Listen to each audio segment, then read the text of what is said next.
Okay. Ed? Oh, Paul. Good morning, everyone. Paul, you would have the ones from the finance committee because Greg's not here today, so. Okay.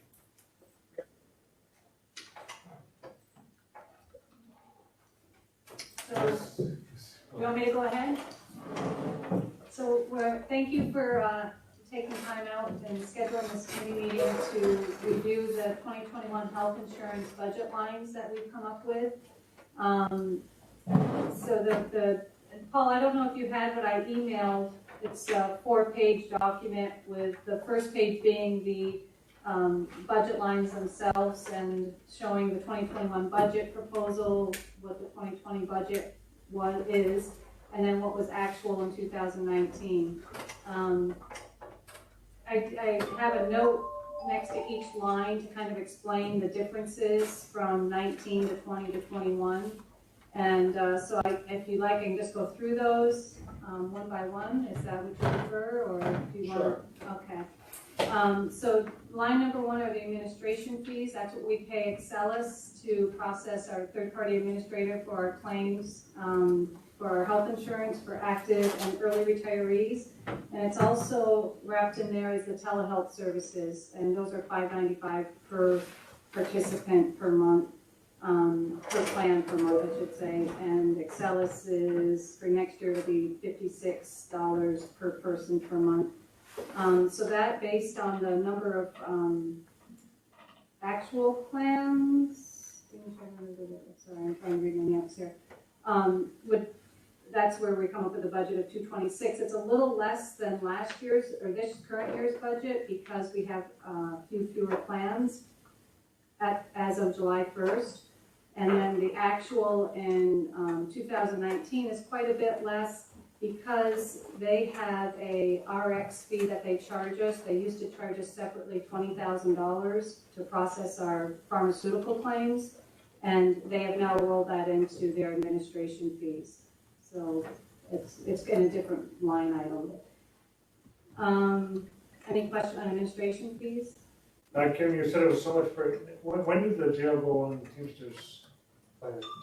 In 17. Oh, okay, so Same that's why year. that, okay. Yeah, they went in January of 17. We went to Excelis from Lifetime Benefits in March of 17. That brought it down a lot that year. Yes, yeah. Stop loss insurance, that's our excess insurance for any participant, any covered member that unfortunately would have $150,000 in claims, pharmaceutical, in 1 year period, in our 12, and it's from July 1 to June 30th. And that coverage is, we pay per participant, not per, so covered employee, I guess I should say, it's $39.09 per month per member, or 100 for an individual, $118.74 per family plan. So when you look at the number of plans as of July 1, that amount would end up being 310. And what I do with stop loss is, because it renews July 1st, if you recall this year, I had to come back to you and say, how do you want to handle this? Our July 1st renewal is more than what I budgeted. I always project a $15,000 rate increase on that insurance plan, but we never know. It depends on how many sick individuals and what their illnesses are that affects that rate. And so then jumping down to our claims, RX and Teamsters lines, that's what pays our health insurance claims, our pharmaceutical, and the Teamsters premiums that get paid. And the increase, they're projecting, Excelis and ProAct are projecting a 5% increase on the projected plan numbers that we have, and the increase in Teamsters premiums is about 3.4%. So that obviously is an increase from the 2020 budget. And the 2020 budget is less than the 2019 actual, and I think you'll see when we get done with our 2020 actuals that $6.8 million is quite a bit less because of the COVID pause. There wasn't a lot of elective surgeries going on and things, so this will be a big variance next year. And then retirees and Medicare, 65 and older, that's where we just pay if you agree to it, the $160 per month per participant. So if it's a retired employee with a spouse, it's $320 benefit that they get because they would pay twice the premium. So that's been an ongoing process since, I don't know when that came into play, but it was a good move by you folks whenever that happened. Yeah. So that's the projection, and it's a little bit more.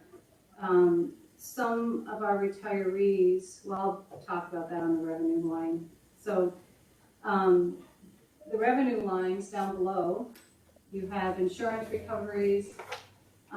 That's what we project when we get our pharmaceutical rebates. We usually get those quarterly. And also if anyone reaches that 150,000 mark on stop loss, we would receive the overage on that. So that's what we've been budgeting for insurance recoveries over the last few years. The 19 actual is quite large, you'll see, 724,000. There were some glitches that were found in an audit from Lifetime Benefit Solutions that we benefited from. There was a couple ProAct rebates that were held that shouldn't have been, that brought in more monies than expected. And then we had a couple of really sick individuals where we collected quite a bit of stop loss insurance from. So it's that huge income that we weren't expecting for sure. Employee contribution, it's pretty flat line from last year because we're suggesting a 0% increase based on the amount of medical claims basically that were paid out, I think, in 19 or in 20 even. If we did a 2% increase, it's only going to bring to the county about another 100 and, where is it? It's about 110,000 or something like that, 112, but, oh no, not even, 102,000. 13,000 of that comes from employee contribution. The other 90-some thousand would be charged back to departments, which would mean more revenues would have to be made to match that. So, so that's the employee contribution, the department contribution, and again, that's based on the number of actual enrollment as of July 1st with a 0% increase. The intrafund highway, again, that's department contribution based on number of plans. The early retiree contribution, so this is based on a 0% increase for our early retirees. And it's a little bit less because, well, obviously number of plans covered, it's based on the number of plans as of July 1. But I deducted 4,000 because some of the retirees have those number of sick days over 165, and then that time, 165 sick days saved by the end of the retirement. So anything over that, up to 50 days, can be counted towards their health insurance premium when in their retirement. So some people have been retired for like a year and a half, and they haven't paid the $218 a month because they've had that built up in their sick time, and they get credit for it. So I wanted to give that credit in here to reflect that because we actually don't receive that revenue. And we might be a little short this year because of that. I didn't realize that that money that they're earning doesn't get subtracted. So anyway, and then the special district contribution, that's COBRA and such, we don't have that special district any longer. That was grandfathered out, and then we can't plan for COBRA. So that's pretty much the budget on page 1. Page 2 will show you what department contribution is per department, and again, this is based on actual numbers of July 1st, and what the employee contribution would be expected going forward. And page 3 shows you the retiree health insurance. So the top portion of page 3, it's the retirees under 65 pre-Medicare, And we would expect, that's their revenue line that we would expect to receive 193. You see where I deducted that 4,000 for the sick time benefit that would be paid towards their premium. Hartford retirees, based on number of plans currently, and it's kind of a picture in time. Highlighted is the yearly total that the county would plan to pay for Hartford retirees. Their rate for 2021 is projected to be $442.55. And if you look on the left column, under the blue, the current rate is $428.42 for this year. So they had an increase of $14.13 a month for 2021 from Hartford. The Excellus retirees are only seeing an increase of $2.99 for 2021, and per month, so if they're a married couple, double it.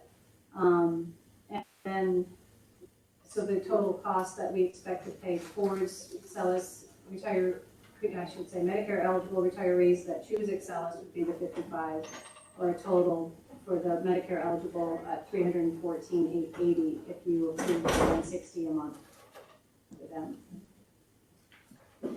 And then I have on page 4. Page 4 is basically an overview to show you what the premiums are per for employees on our plan. So 10%, so an employee hired before October 2012 pays 10%, and so their amount, annual premium would be $1,171, or a bi-weekly contribution of $45 for an individual premium. And it lays it out for if they're 10 or 15% individual, family, and then the retirees on our self-insured, and if there's any difference. It's a great insurance plan, and I think for the 10 or 15%, I think people get a good bang for their buck. And then on the bottom of that, I just put down there the Teamsters information as an FYI. We have no control, obviously, and no need to vote on any of that, but the Teamsters premiums are laid out just for your information. And keep in mind that those premiums do not include the 3,600, no, let me think about this. Yeah, is it $36 and $7,200 they get? An individual gets their, I should have added that in. They get their HRA, $600 for an individual and $7,200 for a family plan. So if you add that on top, that's actually their benefit. And a two-person gets the $7,200. So while we look like, okay, our family premium has flatlined at $29,723 for this will be the third year if you approve that, I think. Their family premium adds $7,200 on that, so you're going to be at $24,900. And obviously they're self-insured Teamsters, but it's nationwide, so their base to level out any high claims is much larger than our Franklin County self-insured plan. So that's my presentation on health insurance. I don't know if you have any questions. And on telehealth, we're still, if you recall, they have a return on investment of 125%. So depending on what we pay them monthly, every year, they average it up and say, oh, your savings was this. It's not at the 125%. So you get a rebate of the 25% or whatever. We get a rebate of the difference. So every month we are seeing a $663 refund subtracted from our premium on there, so we're only really paying like $1,000 a month for that service. So there's a few people actually using it? Yes, we've had just in the first 6 months, 43 visits, if you will. It provided a savings of $9,447 in 6 months, compared to $10,948 that we paid for the service in this month. So it's paying for itself. Yes. Yeah, it's a no-winner. More than paying. A win-win, I should say, yeah. So A question. Mhm. On page 2, the department contributions and the employee contributions. Yeah. There's a wide variation from department to department. For example, the last line, Department 8340 is a 17% contribution, compared to the third line, Department 1165 is at 13%, then the next line's at 15%, the next line's 11%, When you say HR employee, is 7%. you're saying, Comparing employee contribution to department contribution. It's the number of people, the number of people and whether they have a 10 or 15%, Right, whether they're a family single or- plan yeah. or an individual plan. So, that's, there's multiple variables in Or the those buyout. figures. and the buyout is a whole separate line that is in each department, so it's not even listed on here. If you recall, in the buyout, we negotiated where it used to be 4 and 2,000, anyone hired after that negotiated date is 2,000, 1,000. But, so Lindy, I do have this Excel spreadsheet that the 4 pages is subtracted from about a 17-page document. So rather than inundate you with tons of information and data and Okay. how it all links. So that's the attributable aspect of it Yeah, is it an individual or family? 10 or 15%, all employees paid whatever date they were hired from. Any other questions? So the proposal is a 0% increase for active employees and early retirees, and to sustain the $160 a month for the Medicare eligible retirees and their spouse. We're doing better, It's kind of flatlines it from last year, so, that's unusual, but it's been flat for a couple of years, huh? yes. It has. I think this would be the 3rd year. Yeah, that's unusual with health insurance. Yeah. Is it the 3rd or 2nd? I think we did a 2%. I think we did a 2% 3 years ago. Yes, for 19, it would have been a 2%, and then 0, and then asking for another 0. So. Any other questions? We do get some revenue back on some of the costs for us, certain departments, some reimbursements Oh. back.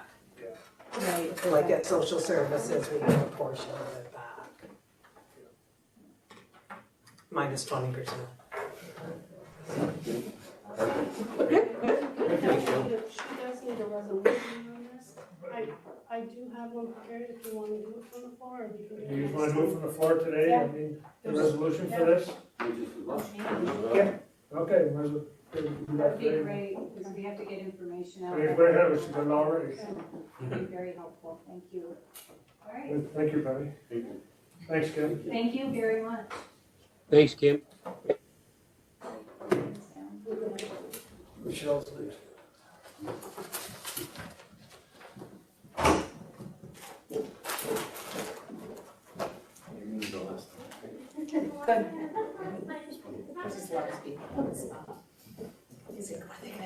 You have a seat there if you want to sign. Oh, okay.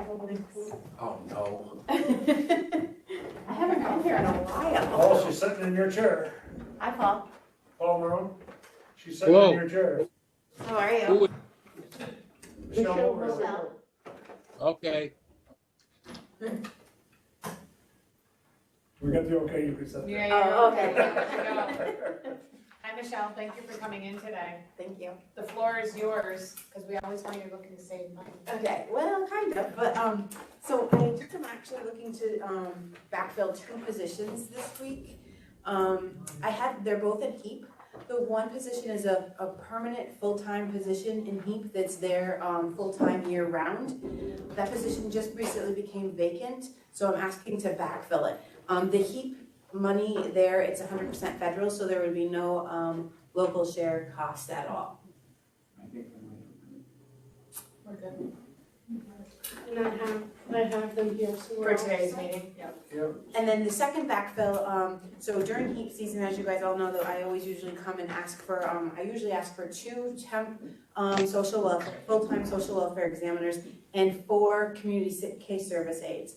We're trying our best to consolidate and save money, so Janelle feels that we can try it with we'd like to ask for 1 temp full-time social welfare examiner and nothing else. Covered by heat. Yep, it would be covered by HEAP as well, and which would be 100%, so there'd be no additional share there also. Now, the other positions we paid for? Because you guys said you had 4 last year. Yeah, I actually usually get 6, but it's always usually covered, but I can just take that money and use it. Oh, yeah, they're- Yeah, it will, okay. for the allocation, if I increase it, it'll benefit, Okay, that's great. it'll stay longer. So it's helping us in 2 ways. Yes, it Absolutely. is. Yeah. And hopefully you could do it with this stuff, Yeah, and I mean, I have a lot of confidence in them, so if she didn't think she could do it, I don't think she'd even propose it, so. Sounds great. So, a silly question, this might be a silly question, but does this money flow from the federal government through the state to ESF? I think that pretty much all of it does flow that way, but I'm not sure, but those allocations have not been held up. They were at one point, but the federal allocations are coming through our agency at this time. And they So just you told us don't- today you that don't it could be funded expect- again, so. You don't expect the state to take a 20%? Not on those, and it's been very clear that they will They take the can't. 20% withhold on Good. the state side, not the federal. Okay, great. Thank you. That's it. That's good. Okay. Good.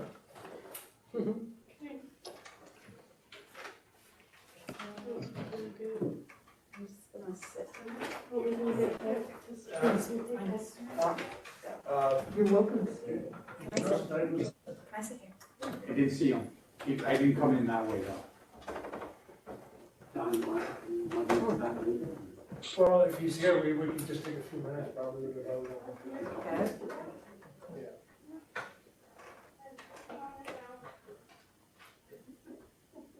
Good to see you. Doing fairly well. Yes, sir. I'm just sending it to him. It certainly is. It's a very unusual. Just gonna request a new title? Yep. Okay, your title and your name. Okay. If you've got that on your taxes. Okay. It is here. Okay, why don't we just have him stand right over there? Why don't you stay right there, Ed, and then, It's just we're just fitting you into the schedule, because it's a busy day today, and we want to make sure you're getting, I know Paul Maroon can't see you because you're right beside us, you look like you're sitting next to one another. So Ed Adams just walked in, Paul. Okay, Oh, yeah, you can sit over here if you want, I didn't notice that. Yeah.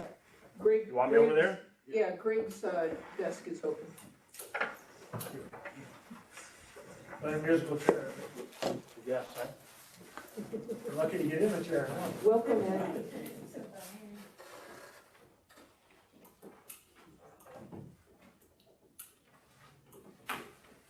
We got Adams from the highway department, touch base on a couple of things as far as, new plow truck and, trail sheriff station, deputy highway superintendent, and the head bus driver, and whatever else we might need. So highway department is looking to purchase a new plow truck.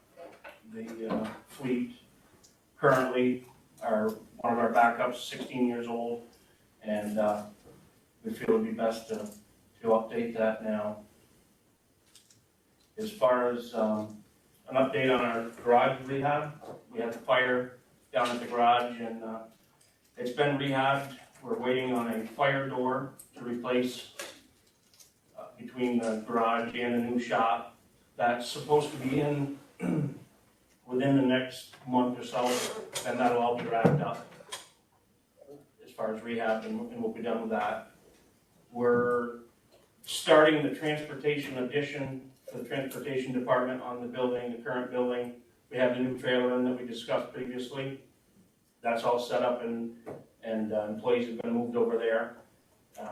We're probably gonna get the concrete and framing done on the addition in the next 2 months. Hopefully get it closed in before winter, and then work on that through the winter. And we're filling the deputy position. and head bus driver in the next week or so. And So I'd like to mention the transportation addition is covered by a grant that we received. Right.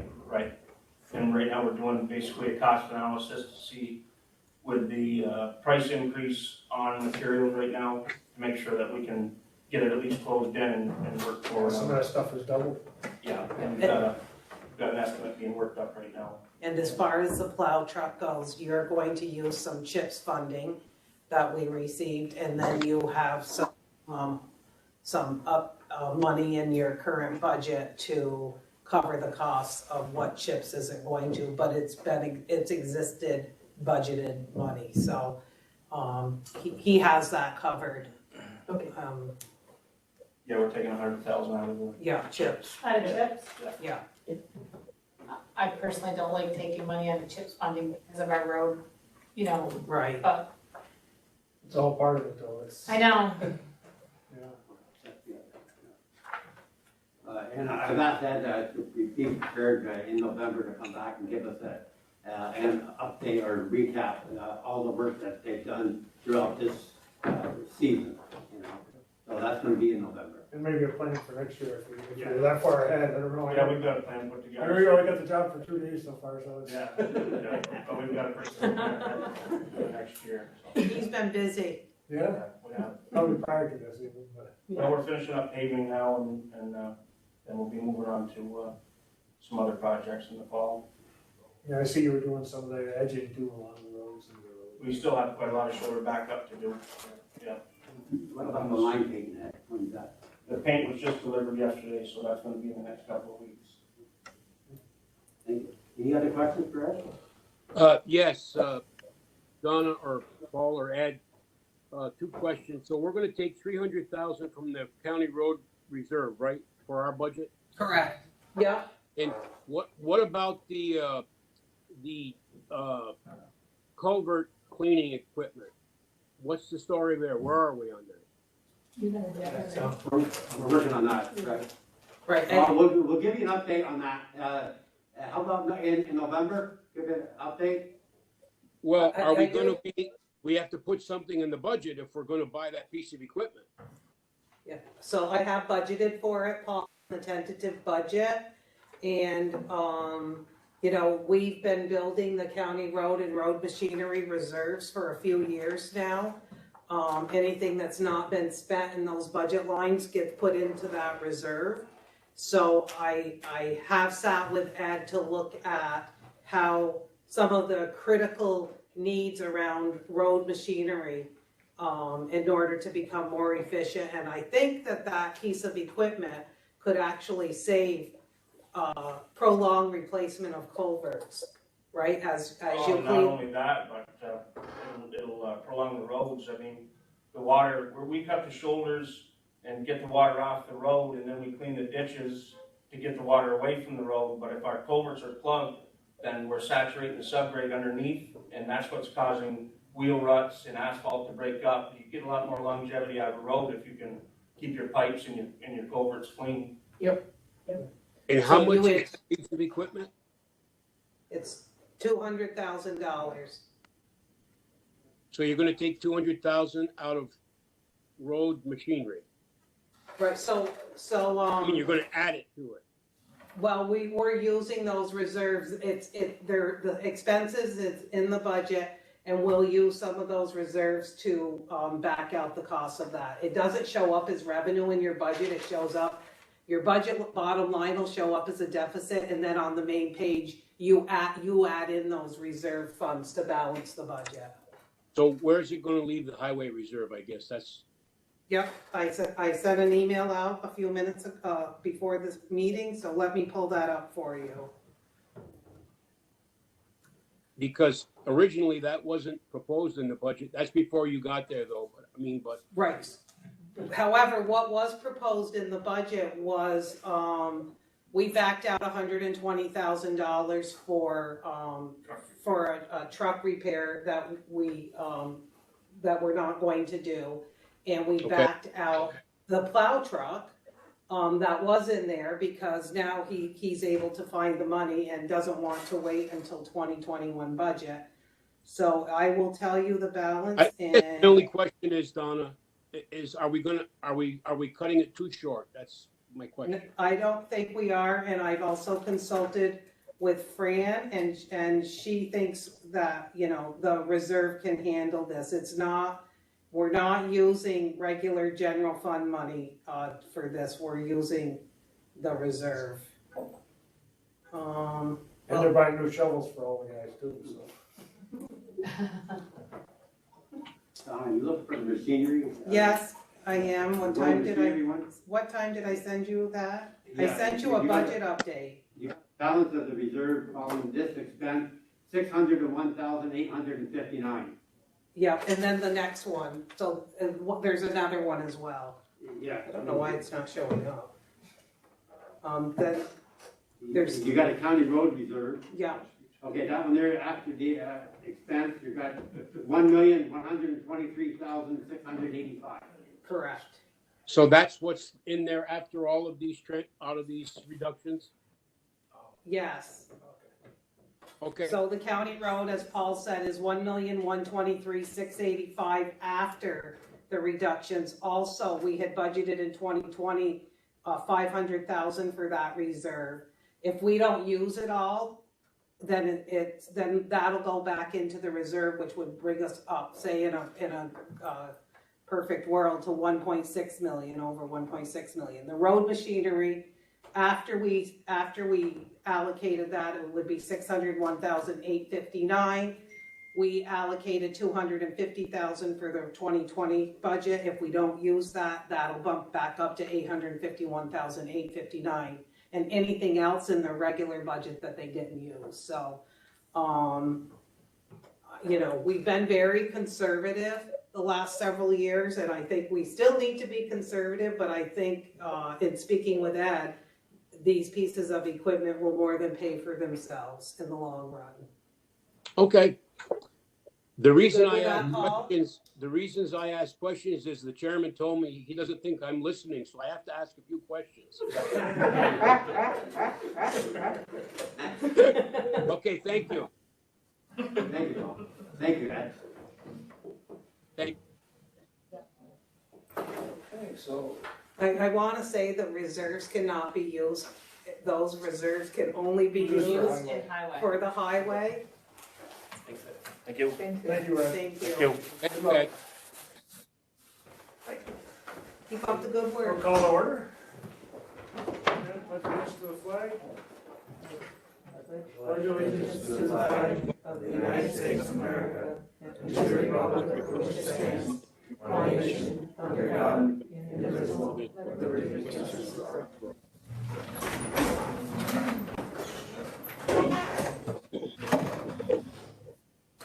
Now, roll call. Legislator Lozon. Legislator Janicki. Excuse. Legislator Dumas. Here. Legislator Lockwood. Here. Legislator DeVille. Here. Legislator Maroon. Here, Legislator Ellis. She's here. Skip to the rest. Or she's down after it. So I prepared the minutes from the September 17, 2020 meeting.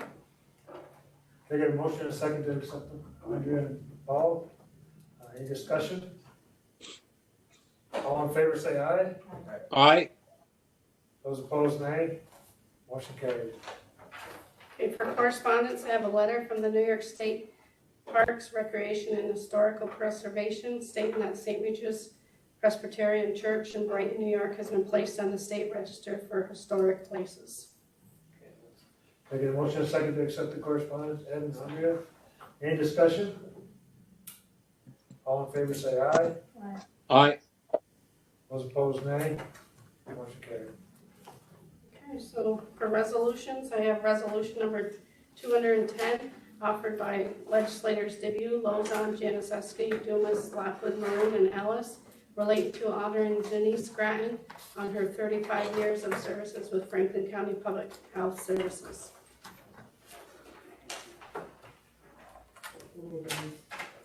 You're on.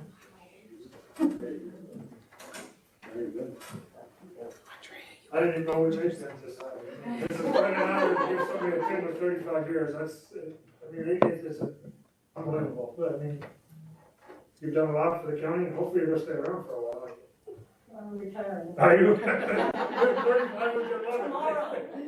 You've been doing 35 years, and there you go. Congratulations. Thank you very much.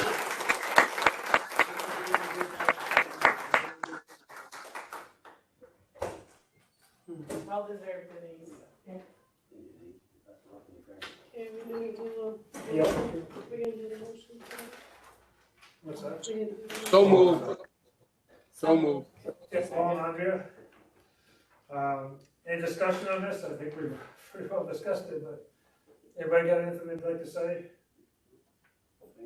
Good luck, Denise. Yes. Other than Denise was here when I walked in, and there's Catherine Street, and walking into, a department where there's lots of experience. This time, I believe we're losing 55 years, but we're keeping at least 40. So that's the juggle that's going on in the department with all these recognitions today. Yeah, You know. it's unbelievable, the people that have done a lot of years, and we really do need to recognize the people that get these many years, because it really is quite an honor for them to work here that long and to do the work they do for that many years, for sure. All in favor, say aye. Aye. Those opposed, nay. Motion carried. Resolution number 211, offered by Administrative Committee relating to employee recognition for the month of May 2020. Okay, can I get a motion? Paul, Ed, any discussion? We have another one on here that has 35 years also, and we'll have to make sure that we get him his campaign also. We also want to call Cindy Trombley's here on there. You guys, Oh. you gotta go further down She the has list. 20. Yeah, I'm 20 sorry. years. Would you read the name?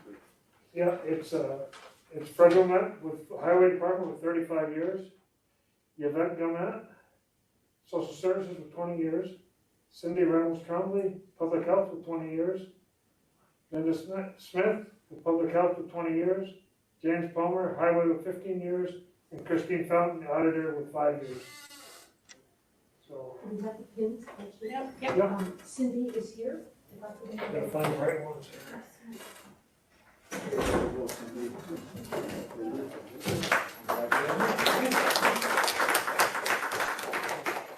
He's got 20 years. Actually, you know what, will you send those to me after, since you're in front of them? You know, I'm getting good pictures of everybody, and here's Paul on. Congratulations. I don't know if we're supposed to shake anymore, but we just did.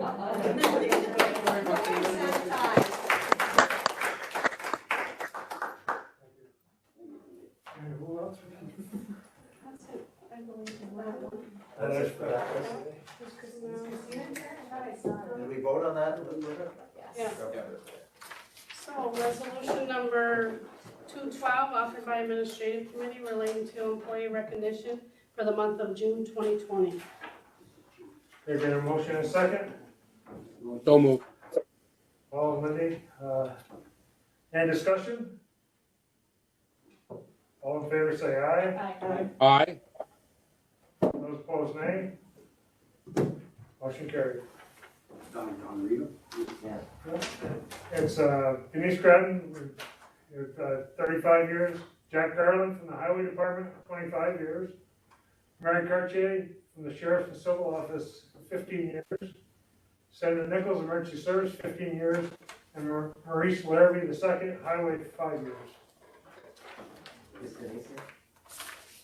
Yes, Okay. Yeah. We're already embarrassed. Okay, resolution number 213, offered by Administrative Committee relating to employee recognition for the month of July 2020. Okay, could I get a motion in a second? Paul and Andrea, any discussion? It's 40 years, wow. That's something too. It's Deborah McMahon with 40 years, Melissa Carter with the Treasurer's Office with 10, David Haynes, the District Attorney Office with 10 years, and William O'Donoghue with the Sheriff's Department with 5 years. And Deborah is here. Yes.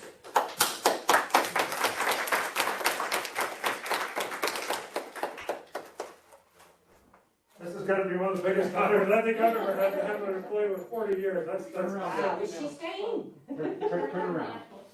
Smile. Just a couple words about Debbie.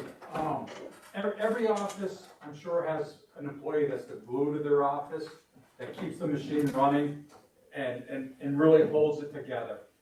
And for my DMV, for my county clerks, and for my records management, Debbie is that person.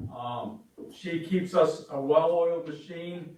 She accounts for every penny that comes in the doors and every penny that goes out of the door. I mean, if I'm off a penny, she looks for it. She tracks down every cent that comes into my offices. She has on the books 2+ years of sick time that she's never used. She does not call in sick. She is here as early as I allow her to be here, which is 7 o'clock at this time. She never asks for a break. She does anything and everything that I've ever asked in the 10 years that I have been here with the county. If we had more employees like Debbie, we could reach for the sun, but she's just an amazing person. She's an amazing woman, and she's an amazing employee for the county. I can't say enough good things, and 40 years is a heck of an accomplishment. I know I'm not going to get 40 more out of her, but I am very appreciative that each day that she stays with us. She really is the glue to my offices, so thank you very much.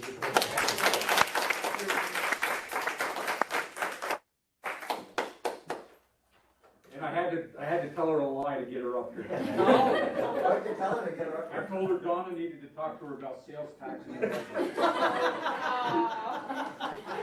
So she gets up here, she says, I think I've been duped. I think you used me, yeah.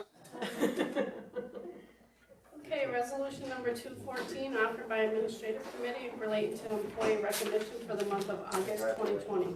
Get a motion So and a second. moved. All, Andrea, any discussion? It's Maurice Hall, Randy Hentz from the Sheriff's Department, Scott Hudson from the Sheriff's Department, 15 years, Valerie Megan from probation with 15, Tammy Brooks from real property with 10, Carrie Cartier Sodomer, probation 10 years, Keith Shackett, emergency services 10 years, and Sarah Roberge, social services with 5 years. So, all those in favor, say aye. Aye. Those opposed, nay. Motion carried. Anybody left? Because I can take my mask back. Before you go, thank you very much for that. I appreciate it. No, thank you for bringing her up. She's a tremendous employee, as was the 35-year one also. Yeah. So thank you very Thank much. you. At least we could do it for all these years. And what I'd like to do is make sure, with these new plaques and stuff, I want to make sure that we present the plaque and the pin personally if we can, unless the person really has nothing to do with it, don't do it, or something. I think that's really important, that's, I mean, 30 years. 40 years, 35 Yeah. years, 30 years, Yeah. 25 20 years, that's amazing. But I think for the 30 and over, I think we really need to make it special, because I think that's a big honor that somebody will stay with us for 30 years. And Yeah. look how, we've been here, not very long.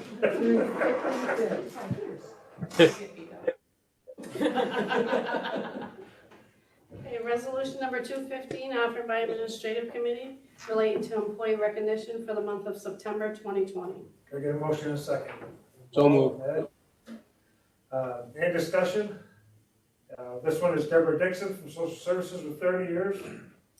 Rodney Riley from the Sheriff's Department with 20. Timmy Rockhill from Building and Grounds with 20. Craig Carrero, District Attorney with 15. Craig Demers, Highway 15.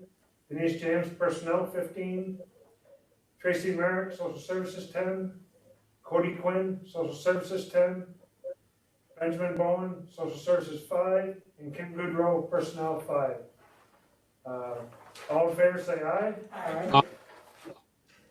Those opposed, nay. Motion carried. Resolution Sharon, number, when you'd like us to do this with social services? No, we asked, they didn't, out of the time. But I would like to say how many social services people have been staying for periods of time, over 5 years. Yeah. Over 5 years, I've got, you said? Yeah, there was quite a few meetings. Yeah, yeah. That's right. resolution Resolution number 216, offered by Public Safety Committee, relating to authorization to create and fill a temporary law clerk part-time position, conflict defender. Motion is second. Lindy, Second. Paul? Any discussion? So this is what Frank came in and talked with us about, and we reviewed with him. All in favor, say aye. Aye. Those opposed, nay. Motion carried. Resolution number 217, offered by Economic Development Committee, relating to authorization to amend resolution number 108 of 2020, appointment to the Franklin County Tourism Advisory Board. Okay, motion is second. Ed and Lindy. Any discussion? All in favor, say aye. Aye. Those opposed, nay. Motion carried. Resolution number 218, offered by legislator Dubuque and Lozon, relating to cancellation of interest owed on parcel ID number 1626000, 18.1-4-10, Town of Bonneville. Motion is second. Paul? Second. Paul Maroon. Any discussion on this? What parcel is this, just because? It's in the land claim area? Yeah, Okay. we discussed it last meeting when, Fran was up here. There's, I don't know if she was here. She was, yeah. Right, yeah, but I'm trying to remember what exactly happened, just because I know we're gonna set precedent and, This is a property that we haven't, it can't. We can't take foreclose possession. on. okay, It's in the land claim area, so we can sit back and do nothing, and then we still can't foreclose on the property, so. okay. Yeah, it's a different property than most, because we can normally go in and foreclose on it, we can't. We can't, okay, as long as that's the word, is like, That's right, we Okay. cannot foreclose on it this is not for like property. 80% of that. okay, I'm fine I now. understand completely, You know my. I do. Okay, all in favor, say aye. Aye. Opposed, nay. Motion Yeah. carried. Now, this is for the interest, Interest only, yeah. interest only, not the penalty. We cannot forego the Cannot penalty, Do the penalties, they're state law. correct. Okay, resolution number 219, offered by Administrative and Finance Committee, relating to authorization to pay 2019 vouchers from 2020 funds, coordinators. Okay, motion and a second. So moved. All. Andrea, any discussion? Just a question, Donna, why would it take so long for them to get this? I mean, this is almost another year. Yes, I think depends on their, how their office handles reconciling their records, I think. You know, we Maybe address it every time. Oh, with We- trouble. I think- Okay, What's that? Yeah, I I mean, think with some of them, there's a period of time before they can close out the file too, maybe. Yeah. That's that could be as well. been expressed in the past, is there's a period of time that they have to wait before they can finally close out the file, which may be when, test results come back, that sort of thing. And it says the coroners on here, it might be something to do with the coroners have to do so much paperwork too, maybe, I'm not sure. Well, it's the pathologist's bill. this is the Right, yeah. pathology office, I this think- isn't a But court. do the coroners have to give them some information for them to be able to bill? I'm not sure. No, you have to ask the Okay. department head, I know. I don't wanna All in favor, say aye. Aye. Those opposed, nay. Motion carried. Resolution number 220, offered by Human Resource Committee, relating to authorization to enter into agreement with Contact Tracers to provide COVID-19 case and contact investigation of public health services. We get a motion in a second. Andrea, and Paul, any discussion? All in favor, say aye. Aye. Those opposed, nay. Motion carried. And resolution number 21 didn't make the time requirement, so it needs to be offered without objection. It's offered by Public Works and Services Committee, relating to authorization to amend budget highway department. This is just, Paul makes a motion in a second. Lindy, Second. any discussion? Any discussion on? That's what we just discussed a little while ago, so. All in favor, say aye. Aye. Aye. Those opposed, nay. Motion carried. And I have a resolution from the floor, resolution number 222. It's offered by the Finance Committee relating to Franklin County Legislature approves the Franklin County health insurance premiums for 2021. Can I get a motion in a second? Ed and Paul, any discussion? All in favor say aye. Aye. Those opposed nay. Motion carried. Okay, that's it. You have a couple of jobs. Yep. I have a election specialist. It's, I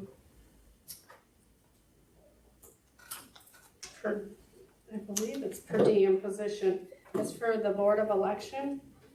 It was previously approved, but this is the second one. It was approved in June. This is the 90-day approval expiration, and it needs to be retroactive back to 9/22/20.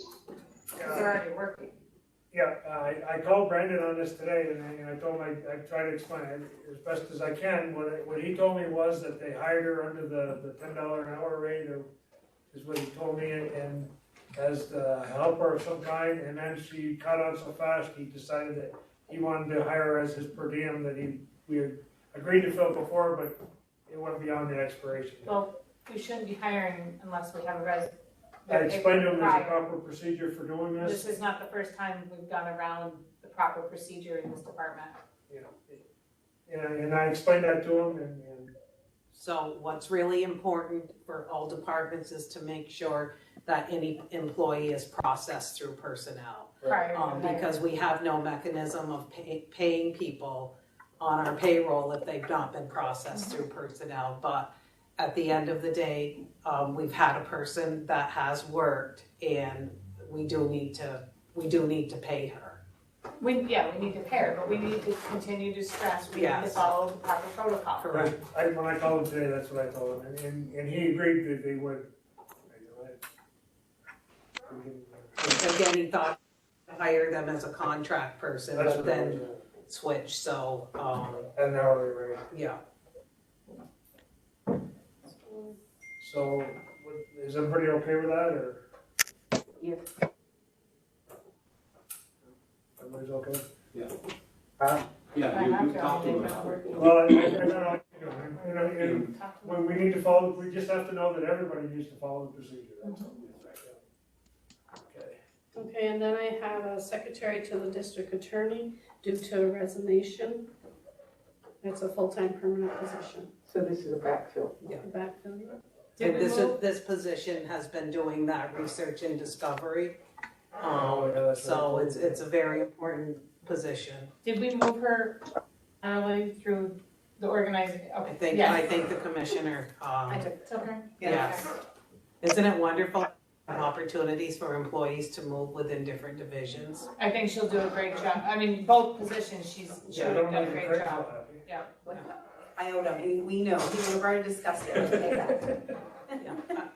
So is everybody okay with that backfill? Yes.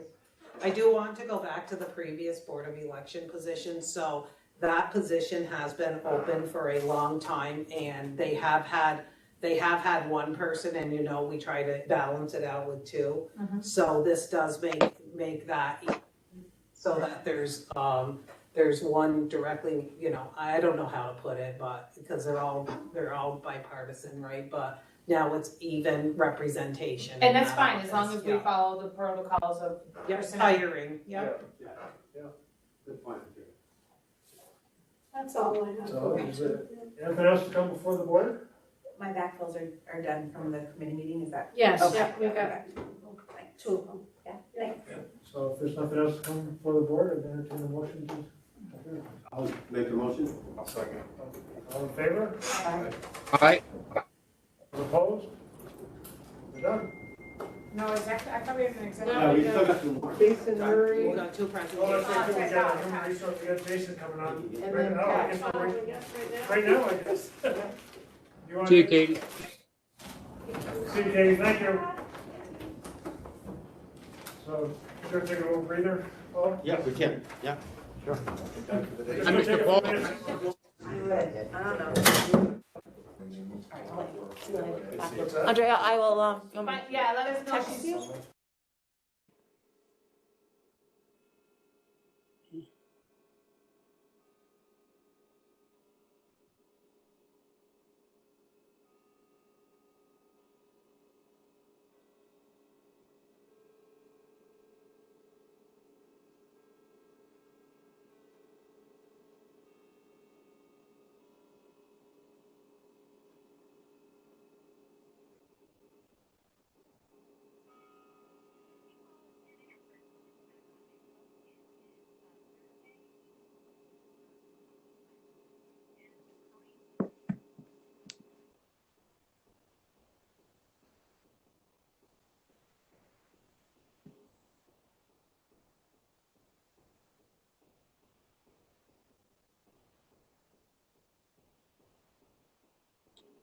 Penny, I can't hear.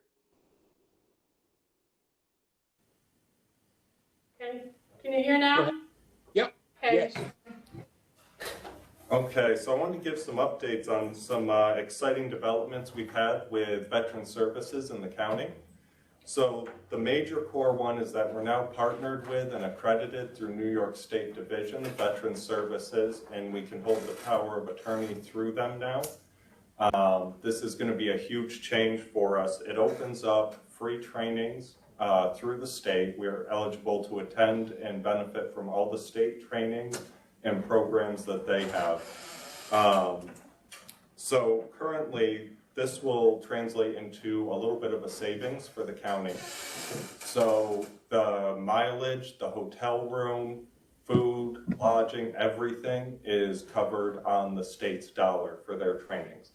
So one of the considerable expenses in our department was the week-long trainings to hold accreditation through NACVSO. Now we can get all of the trainings to hold the accreditation through New York State Division 100% for free on the county. Right now it's going to be free anyway. We're doing all the trainings and everything through webinars. But if they open it back up to in person, those will be at no cost to us as well. So one of the things that it comes with is their program, pardon me, VetOps. VetOps is a program, it's a benefits management program that was developed for and by New York State Division.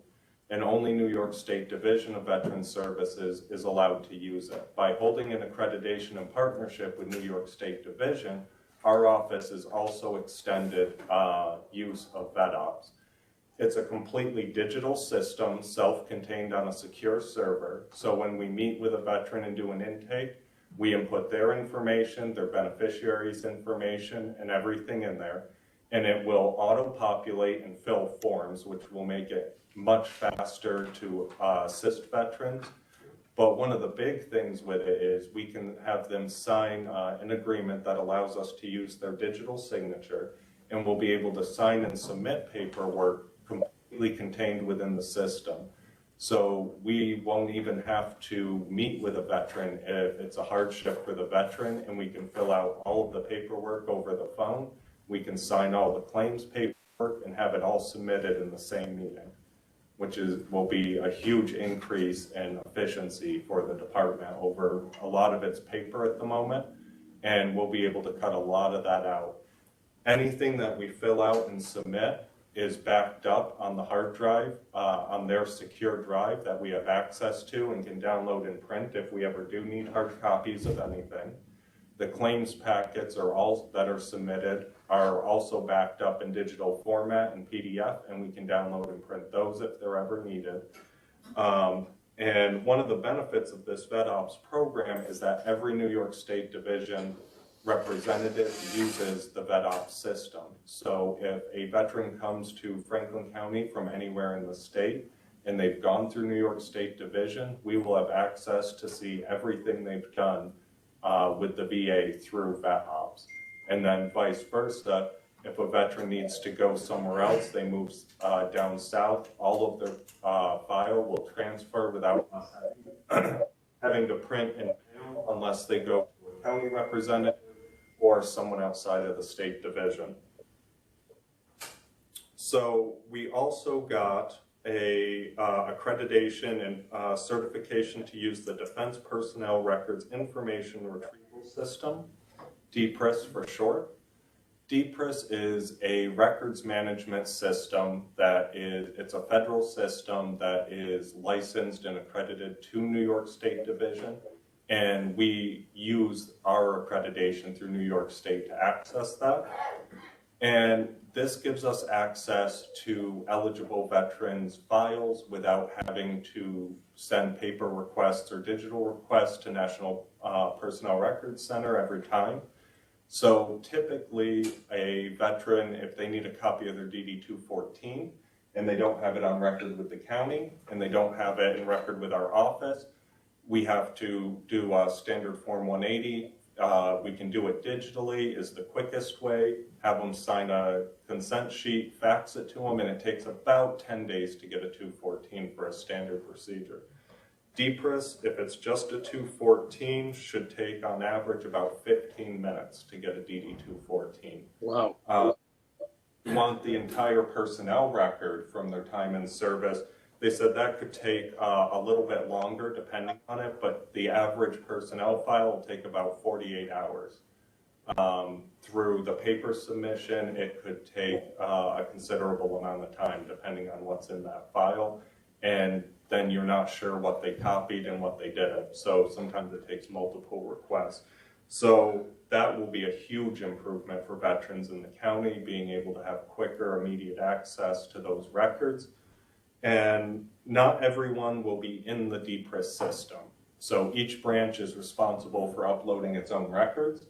So the Air Force is October 2004 or later, Marine Corps is 99 or later, Navy's 95 or later, and the Army's 2002. The reserves, the Guard, different branches outside of those haven't opted into the system and started digitally uploading. They've said that the different defense branches are not interested in backlogging, unfortunately. They're more interested in keeping up on new veterans. So this will become, I think, a very invaluable tool as time goes on, and most of our veterans are in the early 2000s and on range for when they got out of service.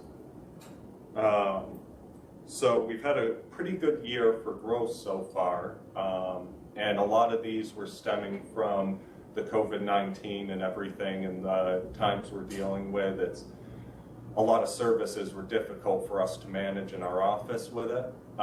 This will help keep that from being an issue ever again. Should we ever have any need to close down and not be able to meet with individuals, at most we'll have to mail them one form to sign, and we'll be able to completely do everything digitally and online if the need should be there. So you brought us into the 21st century, did you? I'm working on it. There's a few more steps I have to do. We have dual accreditation right now through the National Association and through New York State. I want to pick up at least the American Legion one, which is the next step, and then there's another computer system I want to work on getting us access to, but it requires security clearance through Albany. So I have to go to Albany physically. They have to do the background check, fingerprinting, actually issue PIV access cards and security clearance for it.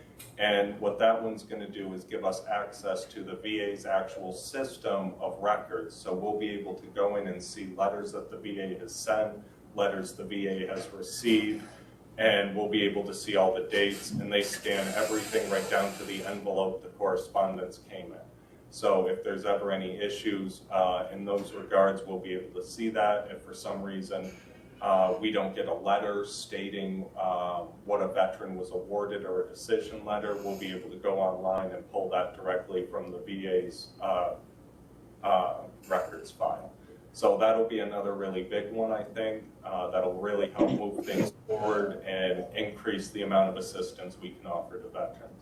Now, unfortunately, it's going to have to wait because as far as I know at the moment, there is no way around getting the fingerprinting and background done in person, and they haven't opened up that office to process that yet. How do you want to get this great news out to the veterans? What are you thinking? Well, I was thinking, in the paper works, and of course, we always go by word of mouth as well. I'm gonna put it on Facebook, and everything. Okay. And other than that, maybe a blurb in the paper. It's a lot of information. We kind of rushed in, opportunities arose, and we decided to seize them and move with it as quickly as possible. I didn't want an opportunity to pass. So it's a lot to kind of put into an article. But that would definitely be a possibility as well. Cool.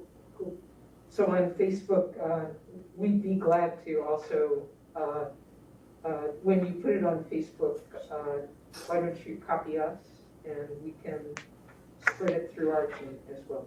Absolutely. Well, you have a Facebook page that most of us, I think, like anyway, so we'll get it when you post it there so we can share it anyways, yeah. Okay, excellent. Any questions on any of the new systems and kind of a whole overhaul at the moment? It's very exciting. Mr. Chairman?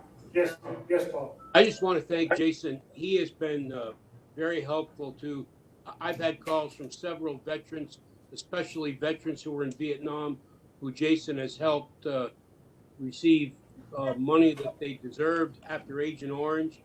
And not just in Tupper Lake, but I've had calls and talked to veterans throughout the county. And I think, Jason, the way you're doing this with this new auto updates, with all of these things, for guys who are a little behind the 8 ball with computers like me, I cannot always find my DD-214s and things like that. Me and Mr. Lozon especially, this is going to help veterans from all, not only all branches, but all years.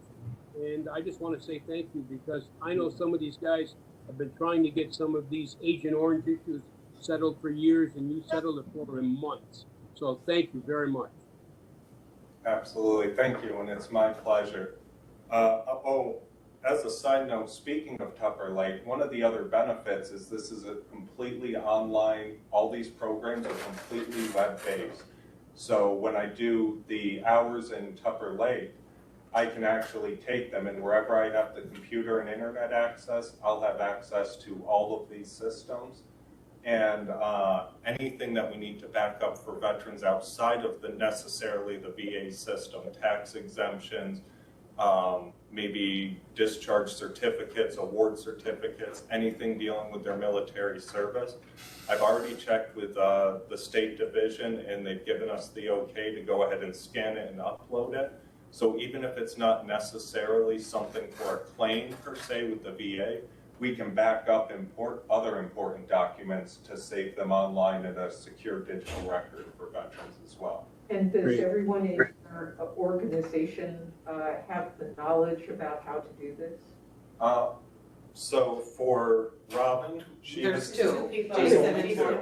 And Robin has, we've already done a training with her. The state does constant training. So every week I will get a list, 3-4 different trainings, either hot topics people are requesting or things they just want to cycle through as a refresher. Great. So Robin's done the Vet Ops training. I've done it twice now myself.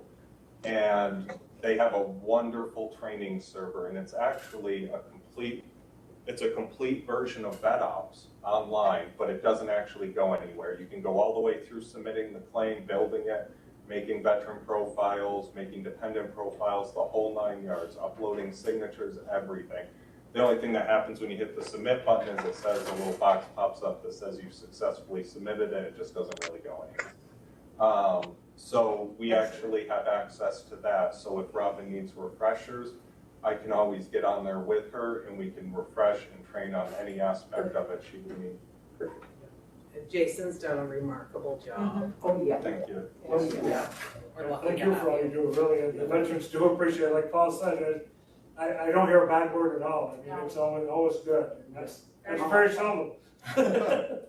Along the lines of what Paul Maroon was mentioning, Jason's working, I have a veteran that was in 56 and part of 57, and all he wanted to do was get his veterans card to get some discounts and stuff, and he wrote in, and they had no records of him.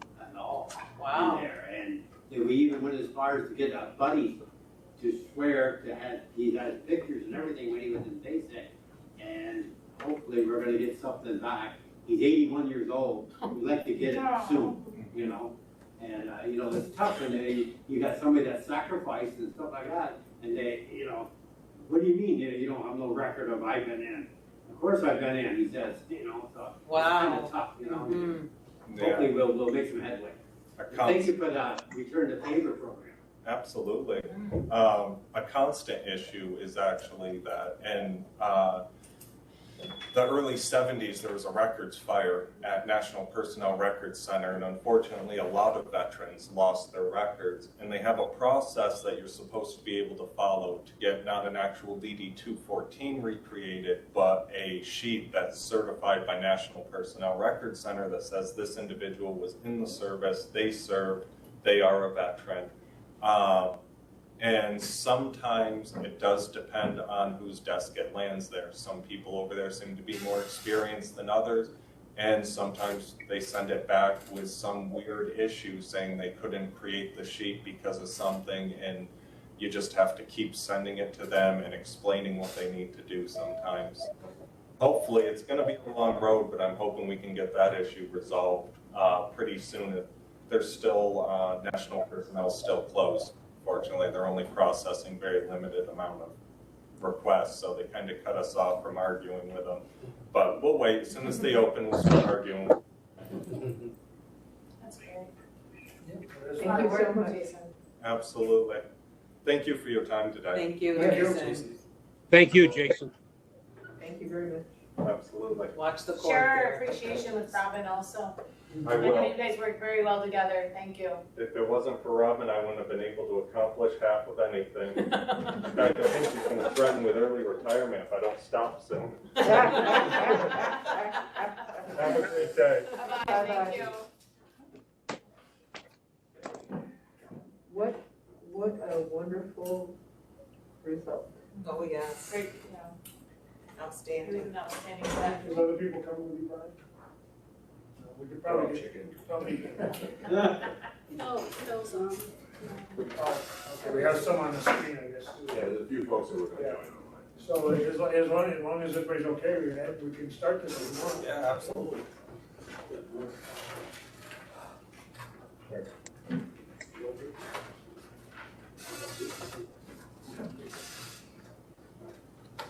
Oh, you got that?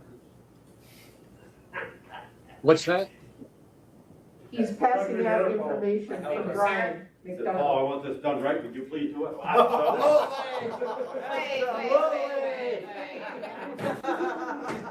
Mr. Roon, you got a copy here whenever you want it. Okay. Second half of the presentation. Look at that, just enough to it. No wait here. That's on the 15th.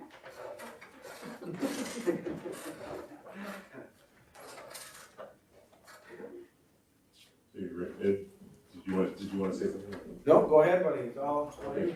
Well, the TAC has been working quite a bit over the last couple of months on the tourism development plan and working with LDC to make sure that we're recognizing the county's needs and obviously the need to keep the county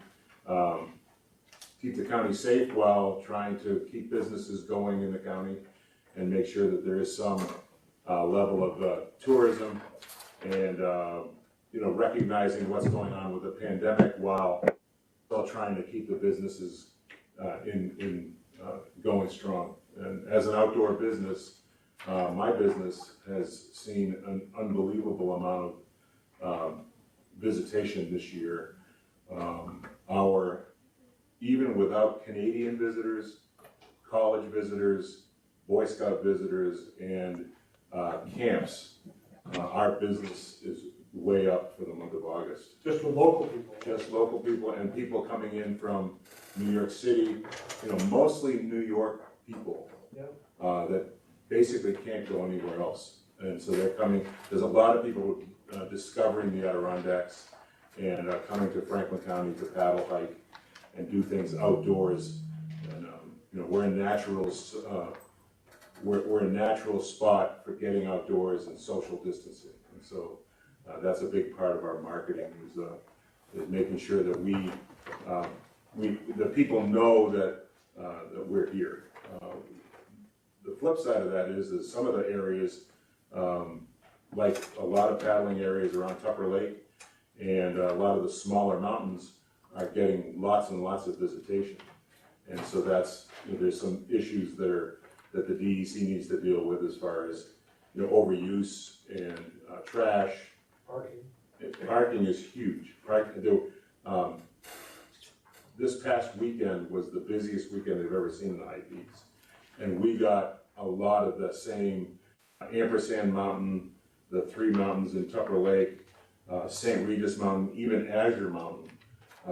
There were more people on Azure Mountain than I've ever seen before. Grace and I, my wife and I, hiked Azure at 7:30 on Sunday morning, and 20 people had already been to the top before we got there at 7:30. So it's just, there are lots of people coming to Franklin County, which is great, and there's a lot of people trying to get outdoors, but it's that whole thing of making sure that the facilities that we have and the venues that we have can support the people that are coming in. So I've heard the level of hikers is like 5 times what previous level are. I would not at all be, I know that from what they're talking about for Adirondack Lodge, and they have like 30 years of records, if not more. They said last weekend was the busiest weekend they've ever had. If you can figure, not counting the Adirondack Lodge parking lot, for 2.5 miles, people were parked away from the parking lot. So that meant they added 2.5 miles to their hike in each direction. Right. And so, you know, I don't know about you, but I could find someplace else to hike instead of having to go another. And that's what a lot of people are doing. The St. Regis Mountain Trailhead was very busy. Ampersand was very busy. Elephant Head was very busy. You know, all of the different smaller areas that are more family friendly are seeing lots of visitation. But with that, there's also going to need to be some, you know, venue enhancement to make sure that we don't end up looking like the High Peaks, because really the High Peaks are, you know, you're basically walking in trenches. It's a really, Grace, Mackenzie Mountain, and because of the Sixer program, Mackenzie is added to the Sixer program, and Mackenzie's not a great, I mean, it's a mountain, but there's not a lot of great views from the top, so it was never really a heavily impacted mountain. But since the Sixer program, the trails have been really, really, you know, routed out, I mean, in a big way. So, anyway, so that's sideline. So today I'm here to talk about the Franklin County Destination Marketing Plan. The local government, no, that's yesterday. The Local Development Corporation has worked with TAC. We've sat down with marketing managers and sat down with Jeremy and had a lot of discussion about where we think that the county tourism plan should be going. And I believe everybody got this via email. I didn't bring a copy for everybody. I think you've seen it already. But I just wanted to touch on some of the highlights. One of the things that we're doing is, instead of doing a lot of market buying like has been done in the past, we're looking at doing business-to-business marketing, and we're having the businesses lead the promotion in Franklin County for the rest of this year. And what that means is that we're looking at a lot of destination development and marketing, which we had a successful run in 2019 with a number of groups, a number of organizations that took advantage of that program last year. We're looking to continue that. And that, the whole idea behind that is to enhance the small businesses that have an idea that they want to, and they're looking for some support from the county. The county gets promotion benefit because we're partnered with the small businesses that are an idea to bring more people into it. So everything that we're doing is to drive occupancy tax. So basically what we're doing is we're looking at ways that we can bring more people into the county that are gonna spend the night here. And that's not just people from outside the county. There are people from, if there's something going on in Malone, people will come to Malone. There are people that come on a stay vacation to do something up in Malone area, or vice versa, come from Malone, go down to Saranac Lake, go down to Tupper Lake, and do something down there just to get, there's a lot of people who have been cooped up and they're just looking different. So that's kind of the idea of the Destination Development and Marketing Program. The second thing is the co-op marketing program.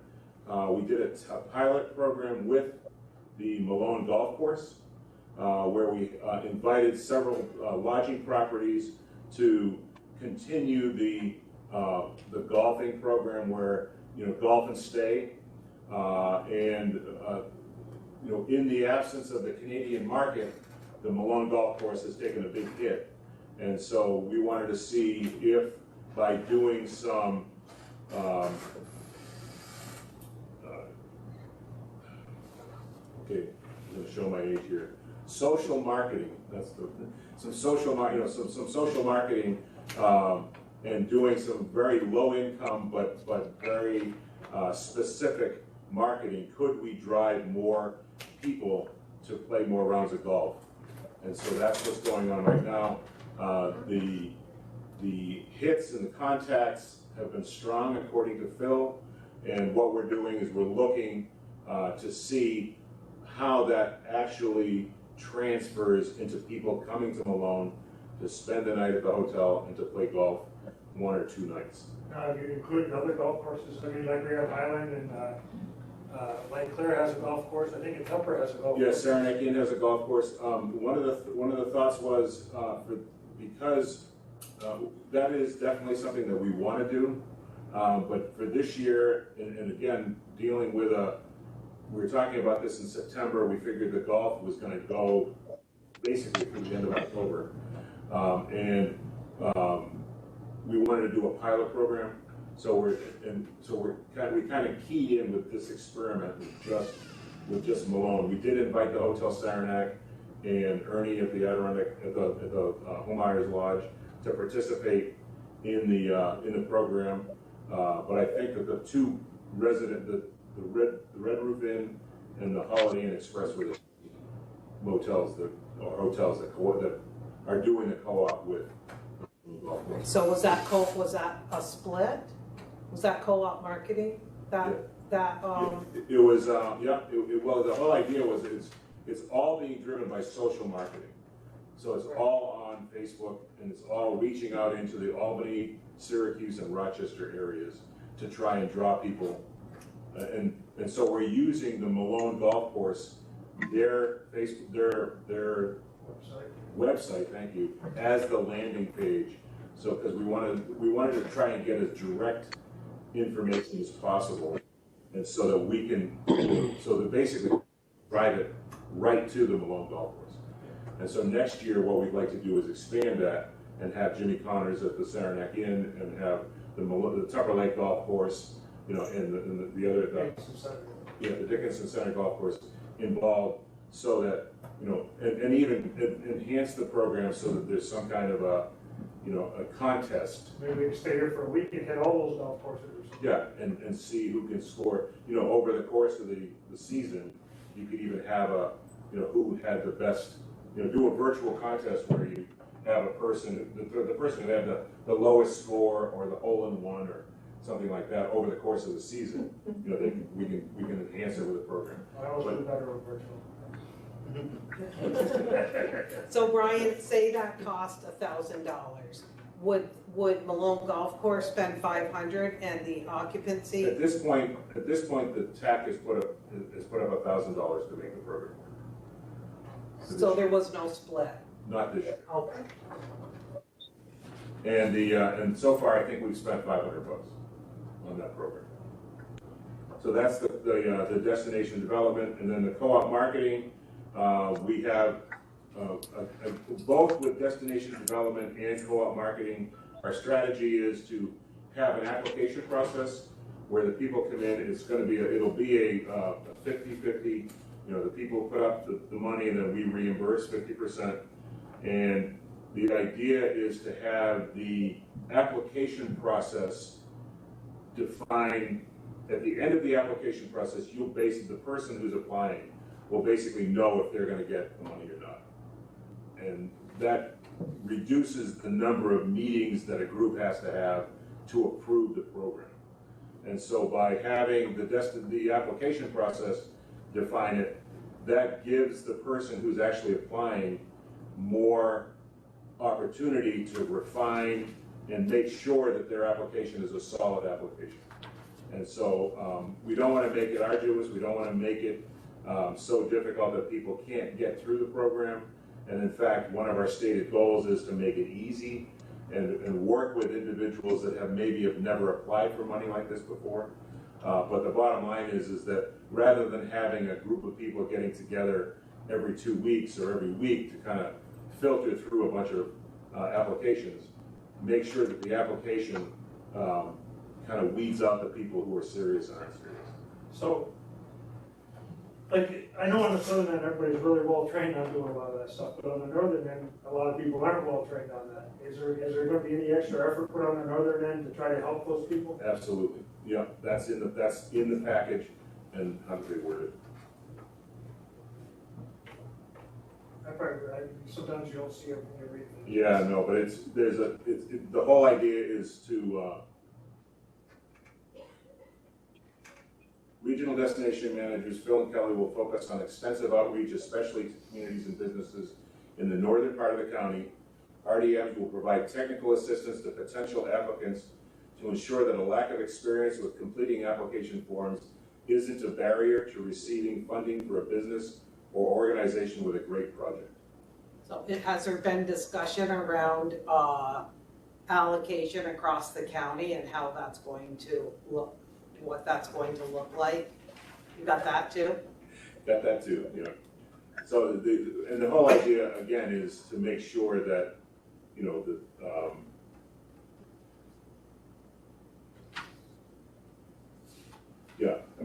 basically, we're not looking, I want to have the outreach as broad as possible, and that's why our next meeting in October will be a meeting where we invite a lot of different partners into the meeting, into the TAC meeting, so that they are aware of all the programs that we're laying out in this plan.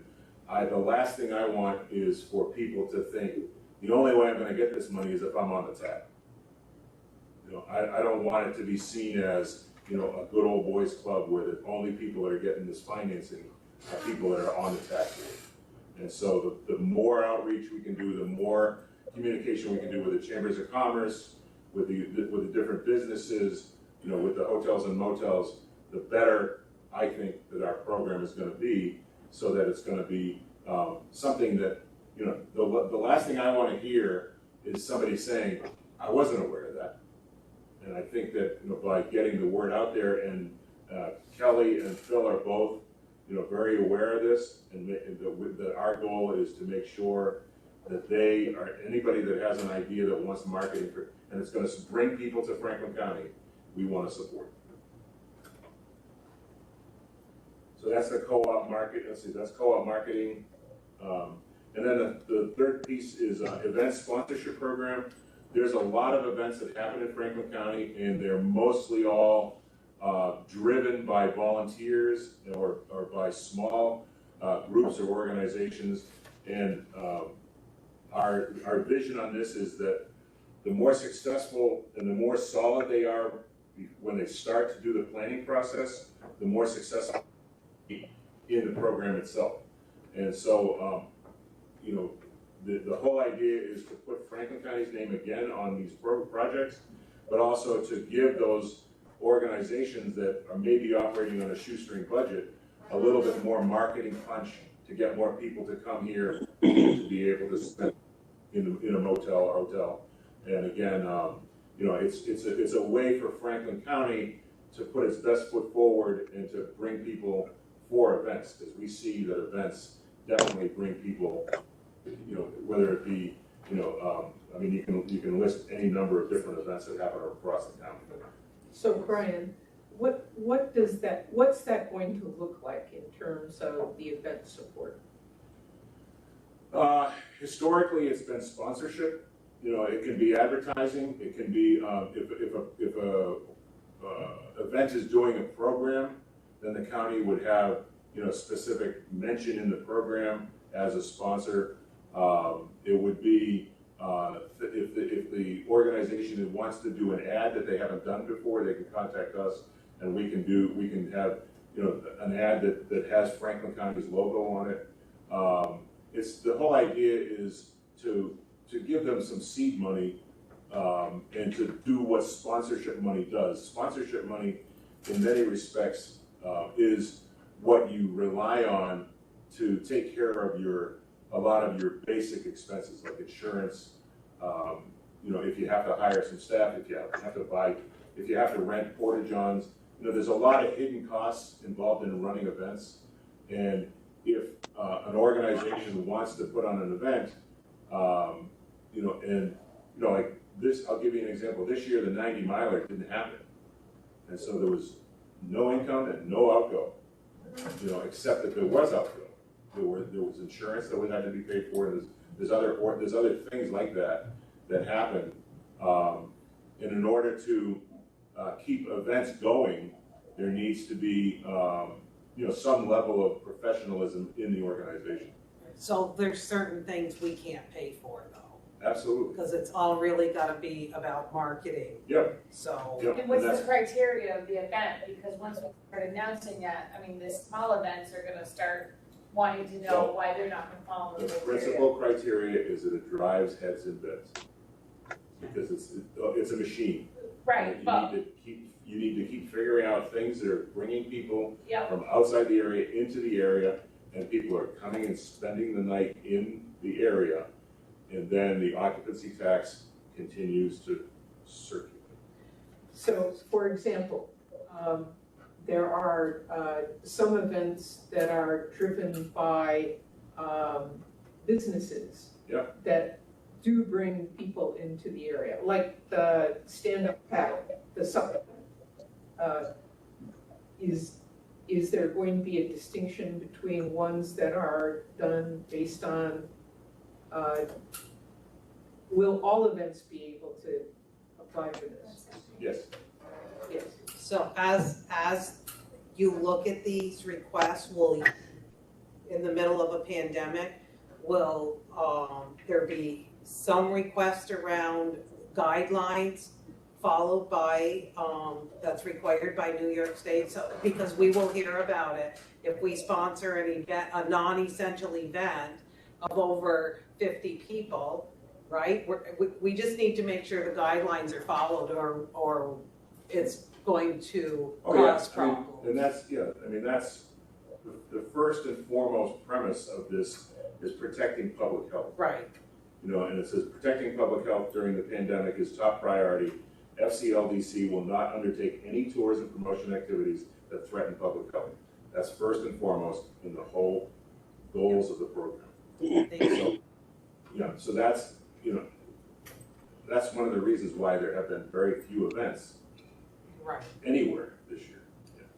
And we can't have our emblem on, sponsored by Franklin County for. Come on, y'all come. But virtual events. Yeah. There have been more virtual events, but again, to just use the 90 miler as an example, and this is exactly what you're talking about. The municipalities that we go through, we're like, we love your event, but we don't want all those people here. And so I couldn't even do a virtual event because I didn't want to encourage people to be paddling the route, because it's just, they can come from anywhere. I mean, the water's there. Right. And there were certainly people doing it, but they weren't encouraged by any organization, municipality. And I got out of town the weekend of the 90 miler. I was like, I couldn't even be seen out on the course. And so it's just that whole thing of like, it's only, all of the municipalities that I deal with the 90 miler, they were like, we love you, but stay the hell out of town. Yep. Yeah, so that hopefully answers that question. So those are the, and then obviously there's a lot of other things that we can do with marketing and with tourism, and those are all outlined in your, and that'll be based on, you know, how we look coming into the third quarter, and we'll be, so basically what we're looking to do is put our marketing managers to work on these programs and the things that they do on a regular basis. And as we know how much money is coming in, how the pandemic is moving forward, then we can be coming back to you and advising and saying, we think we think we can do this, or we think we can do that, and just keep Franklin County in the forefront of the safe outdoor place to come. And as an example, we don't know, the state has not designated how we're gonna deal with downhill skiing, you know, for this winter. They're So, working on it. yeah, I know, but I mean, it's that whole thing of, there's been no state policy put in place yet. So we would be wasting money at this point to be marketing downhill skiing before we know what the policy is gonna be and how we're gonna deal with it. So that whole, there's a list of other activities that are additional to 2020 activities. That you're looking at spending money on if the budget allows. Yeah, but just, and again, it's a shopping list. Yep. It's not a, you know, it's not a.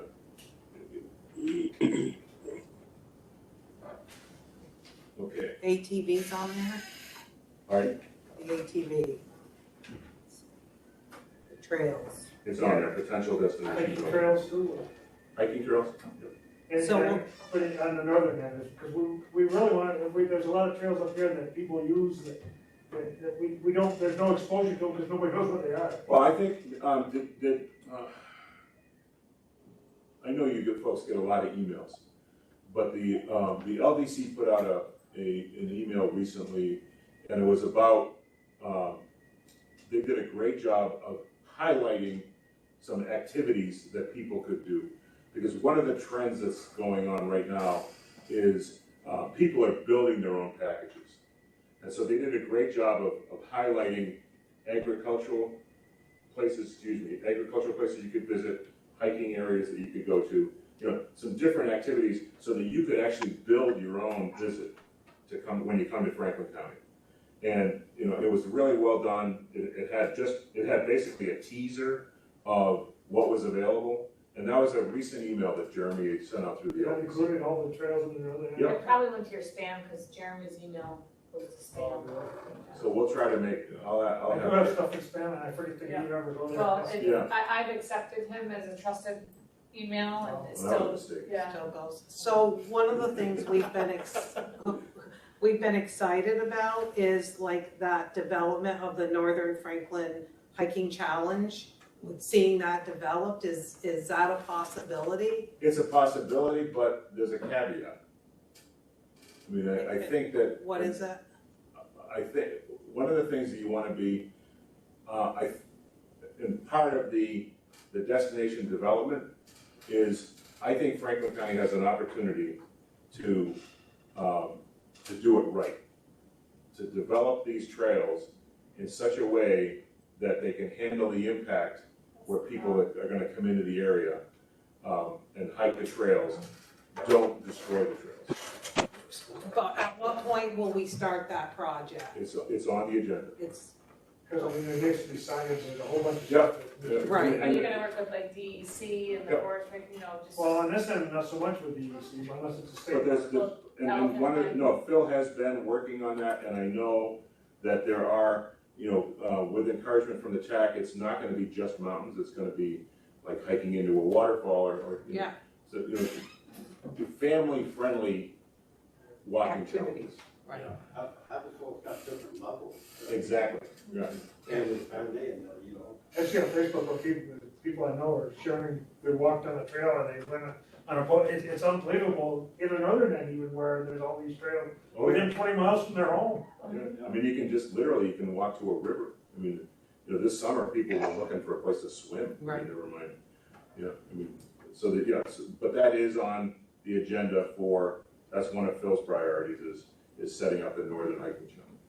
And then what about the Adirondack brochure through ARTC? Okay, so that's my last, the Adirondack guides. So Yeah, that's- there's a brochure as well, right? This is this thing. Okay. Okay, so that's why I wanted to bring up, this is the piece that we were talking about, that, that we're, okay, this is, the request is for the 2021 year, but you need to make the commitment this year to be in the 2021 year, because they publish and distribute. So these three guides that I've handed out are a collective marketing program through the ARTC, and they're distributed very widely, and they're not only in print, but they're also virtual, they're also online. And I talked to Emma this morning at the Saranac Lake Chamber of Commerce. The hiking and the paddling guides are the most heavily distributed guides at the Saranac Lake Chamber office.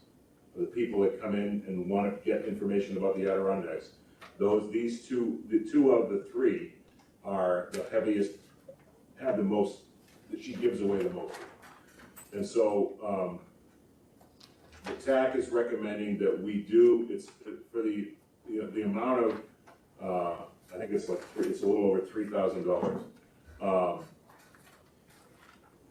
Between the print advertising and the virtual advertising, we think you get a lot of bang for your buck out of marketing mechanism for the three ads in the book. And it also makes Franklin County part of the whole Adirondack package. So even though most of our marketing right now is going to be done with social marketing and virtual, we think that this is a good buy for your money. And again, it's next year's, it's part of next year's program. And when they update these, because I mean, most of them don't even go to them all. Like this one's got Mullen right on the very edge, everything's here. Yeah, well, Nothing here, like, even Fort Governor has a boat launch and things like that, you know, Well, that. well, now that- They have canoes and kayaks that Andrea Goff got money for and put down there that people can use. At the free rec of park charge. too. And they should put owls. And most of those people will stay in Malone, but they'll drive out to that and do that for the day or whatever. Absolutely. Yeah. And that's the whole idea. But all these maps don't even go to Malone. Let's That's make sure, let's make sure they do. And that's what I'm saying, they're gonna be updated to more current things. And I know Phil has been to a lot of these, and I mean, we went around when Bruce was here for a while. So, in the fishing guide on page 4, map C, Fort Covington, Brushton, and Malone. On page 17 is, relative to the northern end. Okay? And then that's good for fishing, but we have more than fishing, that's all I'm Well, saying. I understand, but And I just want them to be updated. just me briefly looking at this. I just don't want them to be left out. Yeah. Yeah, no, I think that that's valid.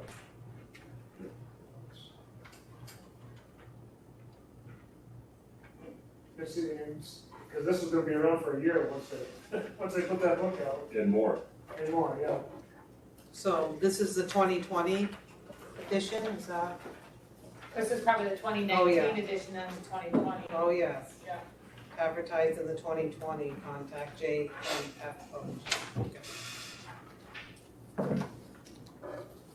Because these are nice books, and Yeah. you really, it's. Because they draw your eye right to them, if I'm looking for this is a perfect book to go to. Well, everything will be there. And I know Phil probably knows where a lot of these sites are anyway.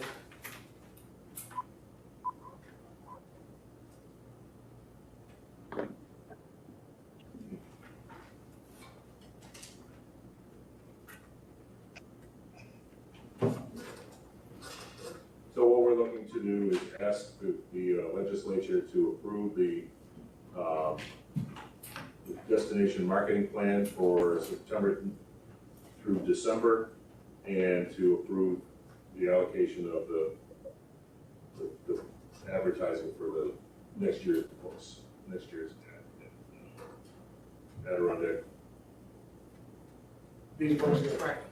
Can you approve that pending a signed contract? We're still going back and forth on the contract. And what was the cost on it again? 211,000 and some change, right? I believe. But we're just going, we need to finalize the contract. I think you gotta look at the contract. Wasn't there a couple of issues yet? Yeah, well, that's what it needs to, So that's why she said If you approve can it approve it based pending the on signature of the pending the contract. signature of the contract. and John and I'll review it. And what is our ARTC allocation? So the ARTC is at $1,000 per guide, so it's $1,000. For all 3 guides? Well, yes, but there was also some, I think TAC recommended paying costs to ARTC prior to this. So the request from ARTC is active, it was supposed to be, I think, September 30th. Was it 6,000? But there was something No. spent, yeah, Jeremy's on. Jeremy, can you speak to that? I feel like I saw that in a budget somewhere. Is Jeremy I on? don't believe this was in the budget, that's why, Can't hear you. that's why it became a sudden. Not this specifically, but there was like a 6,000 plus cost associated with Phil, honey, you ARTC. Phil's on too. Is Jeremy- Phil, can you speak up, or Jeremy, can you speak up? Hi there, I can hear you. I can field the question. It's about the ARTC. There was a $6,000 payment was due to ARTC, and that was something that Jeremy is in the middle of handling. Jeremy's on; he can speak to that. I don't know if the check has been cut, but I'll let Jeremy answer. But that's out of the 2,200. It's out of the town, Yes. But Phil, the Can you hear me 3,000. okay or not? Yes, go ahead, Jeremy.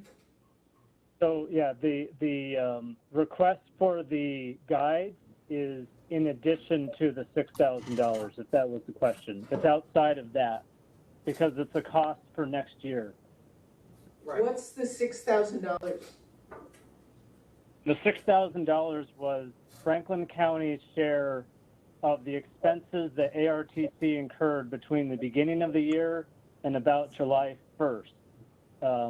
It was divided up between all of the counties. And that's a yearly cost, no? It's a yearly cost, and usually it's tens of thousands of dollars more because ARTC is doing active marketing campaigns. But because none of that happened this year, it's a lot less than usual. The other thing that usually happens is that half of those expenses are reimbursed through the I Love New York program. But just because of the year we're in, none of that happened. ARTC board reduced a lot of the expenses. Well, the staff needed to be furloughed. And so to try to just balance everything out and pay the expenses, we divided everything up, and that was Franklin County's share. So that's for this current year, basically through the end of July. And then the guides is an expense that we would put in the budget for next year. The So with the $3,000 would be for next year. So with the paddling guide and the hiking guide, the request is to update those to reflect up to the northern section, up to the Canadian border, for example. Would that be something that they would do? Well, we can certainly ask. I'm not sure what the process is for editing the actual guides. They get edited on some sort of basis. I'm not sure how often, but we can reach out. We can talk to JMF Publishing and ask them what their process is. I'm just not familiar with it. And if we're paying them, they should report do back. what we want us to do, right? I mean, I can't imagine them saying no. If we're paying them, they shouldn't say no, I wouldn't think. We're paying them for Right. I just don't know what that process is, but we'll find out. All Are we paying for an advertisement? No, we're paying for maps. We're and all paying those to, Is it to help fund the guide, right? We're not paying for an advertisement with the guide. Yeah, 'cause Well, it does- it's the Franklin County's portion of the Of the ARTC ad. ads, yeah. Yeah. But Of yeah, the guide. we would have, yeah, we are purchasing ad space that we would use to put ads promoting Franklin County, which helps subsidize the cost of the guide. So we're not just subsidizing the guide, but we're actually purchasing ad space. And what goes in that ad space is to be determined. So, for example, in the hiking guide, if you go to page 8 of the hiking guide, Malone, Mountain View, Paul Smith, Santa Clara, St. Regis Falls, is that considered our ad and we would have input on that? No, and maybe Where's Phil our can ad? weigh in. Let's So is let's it find pages on the 24 hiking guide. through 31? Well, 24 has it, it just has another Franklin County. I see.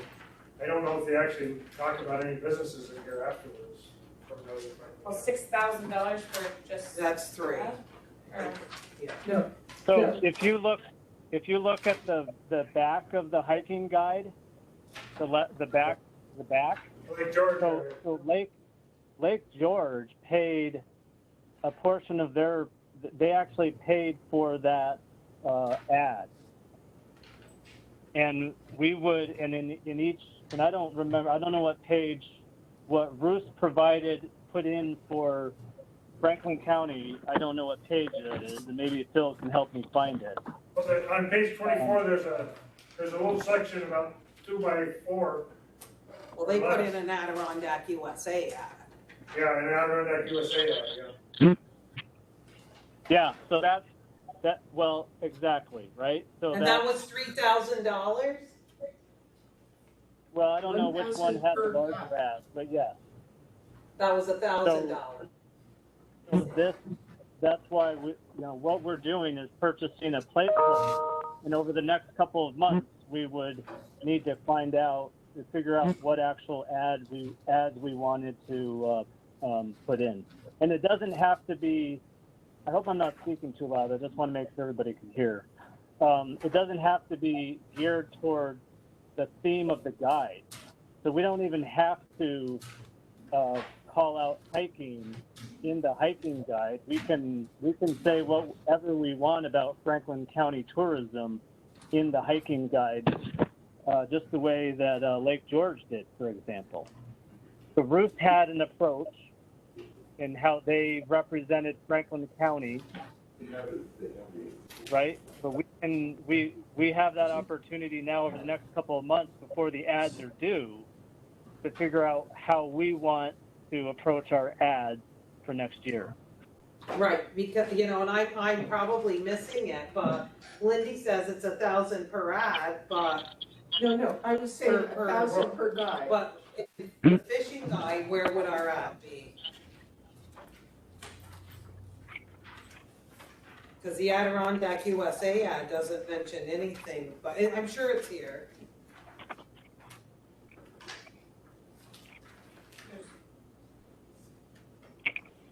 Well, I think every guide had things that referenced Franklin County attractions or destinations, but there was nothing that said Franklin County. Right.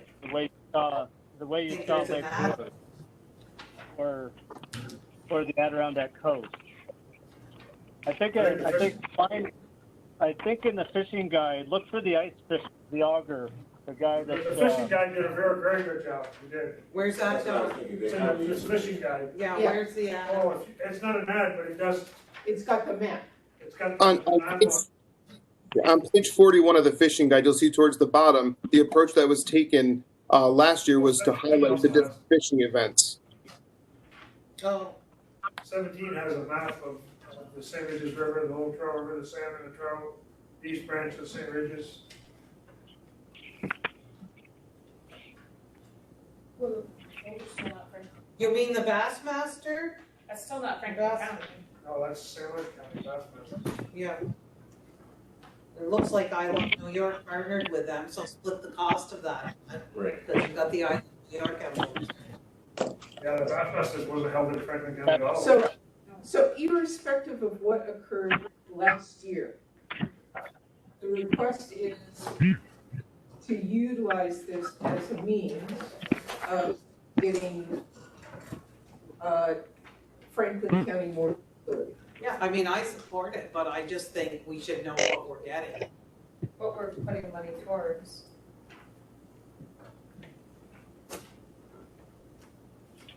Is it one ad or is it three?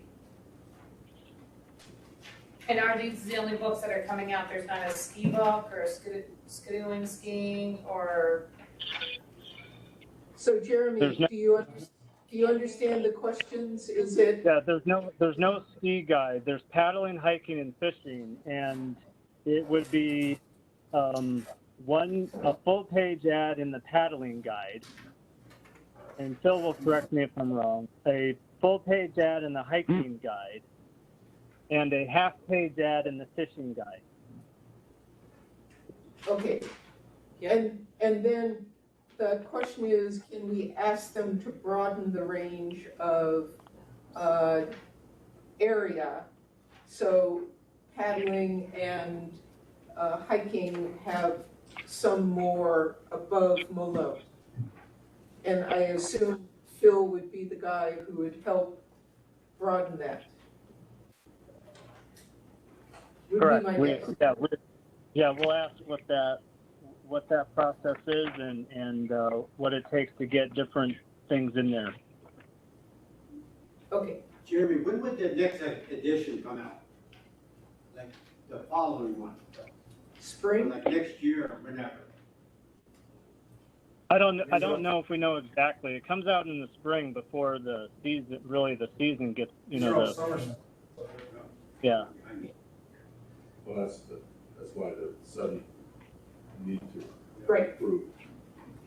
Need to do it now. I think, right, the deadline was yesterday? Is that what you said, Brian? That's what It was the 15th. Oh, so are we too late? No. Okay.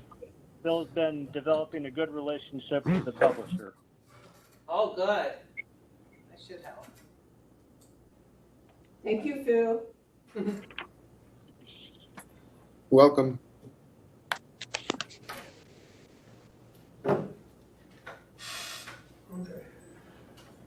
So do you need a decision today? So it looks to me like there's 3 pages of advertising, and it's the I Love New York in the hiking guide on page 22, 23, and 24.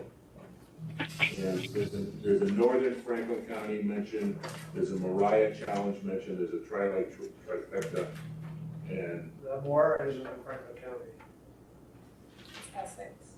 and there's Franklin, Tupper Lake Triad, Saranac Lake Sixer, Tri-Lakes trifecta in Northern Franklin County. Those are the, and it looks to me like that's a Roost ad, Adirondacks USA. And again, I think that they have the information in the fishing for northern, for the mapping information, and so it would be a matter of populating it for the hiking program.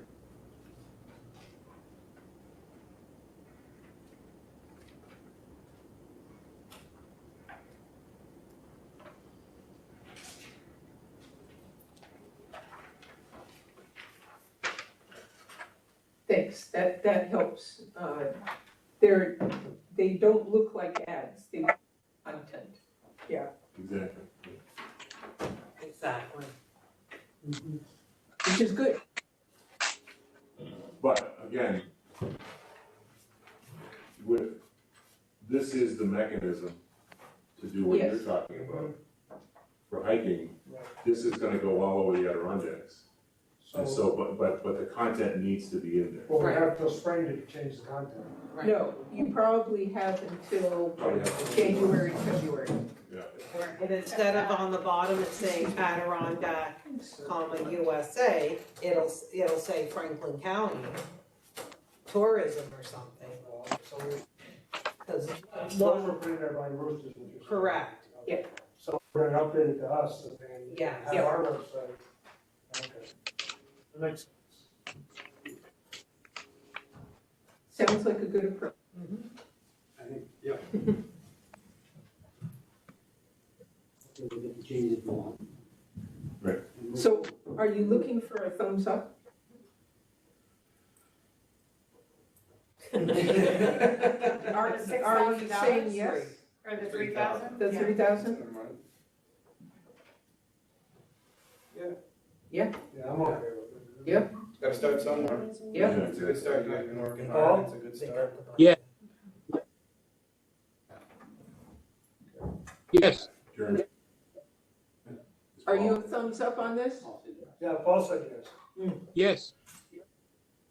Okay. Thank you, Paul. And then so the LDC contract with the county is so the plan is approved pending the contract. Yeah, we just need to get it signed. John review it. Jeremy wanted a few changes. We agreed on the phone, so I just want to make sure we do it right. We need to get the contract signed. Right, and just for clarification, my understanding is that the contract is 90% of the contract of the occupancy tax will go to the LDC. And so there's a potential that we'll have more money for direct spend as we know what the occupancy tax is. Yeah, we'll get the figure to you, but the tentative budget's due today, so that's been the priority. Yes. Third quarter collections are not complete. Right, and they're not complete. We received 4 payments today that were postmarked the 20th, 19th, something like that. So it's actually taking 2 full weeks for us to get mail from the southern end of the county. 4 payments came in. 4 payments came in today from the southern end that were postmarked before the due date. Wow. So we're still getting payments. So I would say by the next board meeting, I will request a finance committee meeting so that I can go over third quarter collections on our taxes. So I should have a better figure. I just don't want to give you a figure today when we might still have payments coming in. Fran, I'm not asking for one. Just so you're aware, we were hoping to have finished the quarter, but the payments are still coming in, which is good. I think the federal post office is sending all mail from Saranac Lake to Plattsburgh to get it. Mail from Bob Bay goes to Albany. Yeah, we're getting it sent to Albany. Sent to Albany or And then Plattsburgh and then back. Wow. So it's like 2 days out and 2 days back and. In this case, like 11 days from Yeah. Saranac Lake. Great. We generally stop the last day of the month, but I can't stop the collection. Okay, do you have any other questions for me?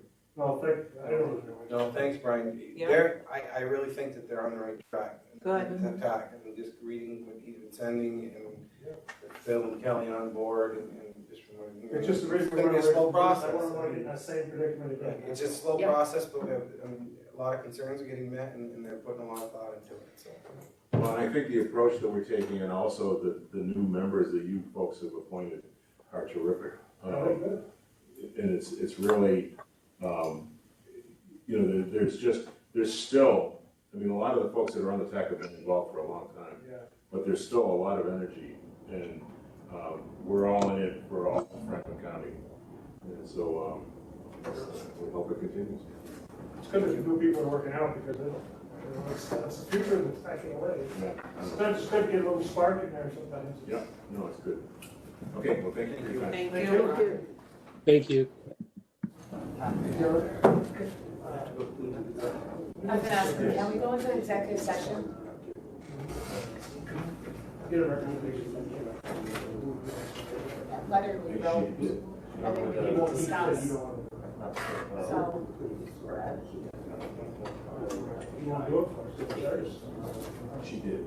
Yeah, I've been in contact with her. Okay. She's gonna sue me.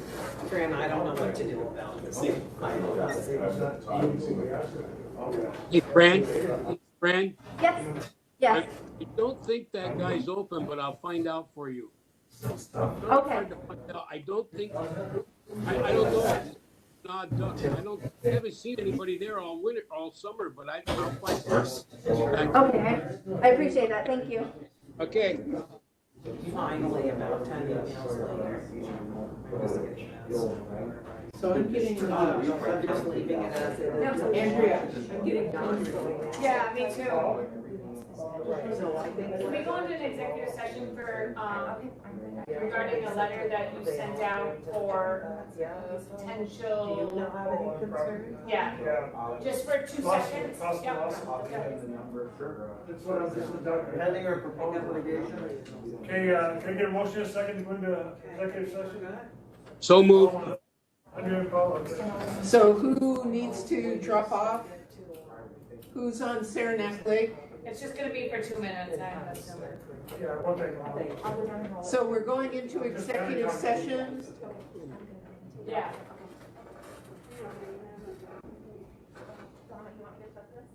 Yes, please. Can't get it to stop recording. So who is on at Saranac Lake? You need to drop off? I can't drop them off. She's gonna drop off. Okay. Right now, she's trying to stop. Yeah, I'm trying to stop. Still recording. Okay. Take it, throw it on the floor.